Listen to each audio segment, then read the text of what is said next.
Nobody should die by their own hand in a prison. It should never happen.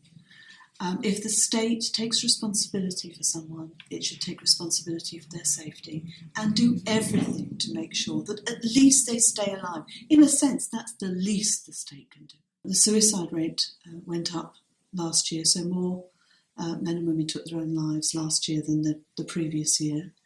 And there were more instances of self-injury and more instances of violence against other people, both other prisoners and staff. It's no surprise the number of staff in prison has been cut by 40%. And the people who've gone are often the most experienced because they're the most expensive. They've been there a long time, so they're the most expensive staff, and they were encouraged to leave. And that means that the prisons are now bereft of staff and bereft of people who are experienced and have years of prison craft. So they've become much more dangerous places, much more violent, and people learn violence, they learn to take drugs, they learn self-injury in prisons. That's behaviour that people will carry on when they're released. So they will carry on self-injuring, they will carry on being violent, and they have become drug addicts whilst they're in prison. That's terrifying. I've sat and held the hand of a mother of an 18-year-old boy who'd only been in prison a couple of days when he hanged himself in his cell. He was alone in his cell all night. He was known to be at risk of suicide. He'd harmed himself in the past, and in fact he had lesions on his neck where he had tried to hang himself in the past, and yet he was left alone in his cell. No mother should ever have that happen to them. No mother should ever lose a child by suicide in a prison. That should never, ever happen.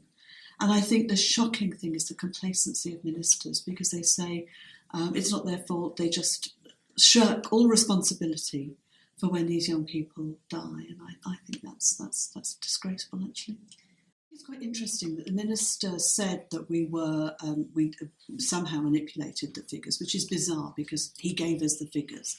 I can't make it up when people die. We are very cautious. I'm very, very aware that we're talking to families and staff who find it very distressing when somebody dies. So we are very careful. And I know that the Minister of Justice are saying they're going to release figures, but I can't see how their figures could be any different to ours. And if they are, what they're going to publish will be even worse. So we're simply commenting and interpreting the figures and presenting them back to government in a way that they should respond to with respect. Let's have some mutual respect. The thing is, I think the ministers perhaps are reacting I think they're reacting personally and emotionally. I would rather see a proper, mature, considered reaction from ministers. I've dealt with a lot of ministers and a lot of secretaries of state. I've been doing this for 25 years. And I'm surprised by how puerile the response of ministers has been over the last few months, particularly in response to the Howard League's research. I would prefer to see a response from ministers that says, yes, this is a problem, and this is what we're going to do to address it. Instead of childish attacks on a charity, name calling, it's playground stuff, and I'm surprised by the kind of the playground level of debate coming from ministers. It's not about the individuals, it's about the institution. It is possible to save lives. It is possible to help people through a crisis. It is possible to hold a hand and see somebody through a crisis. Other institutions do achieve this around the world, and our prisons are failing to do it. The number of people who take their own lives in prison is the tip of an iceberg. It's the scream for help which has gone unheard.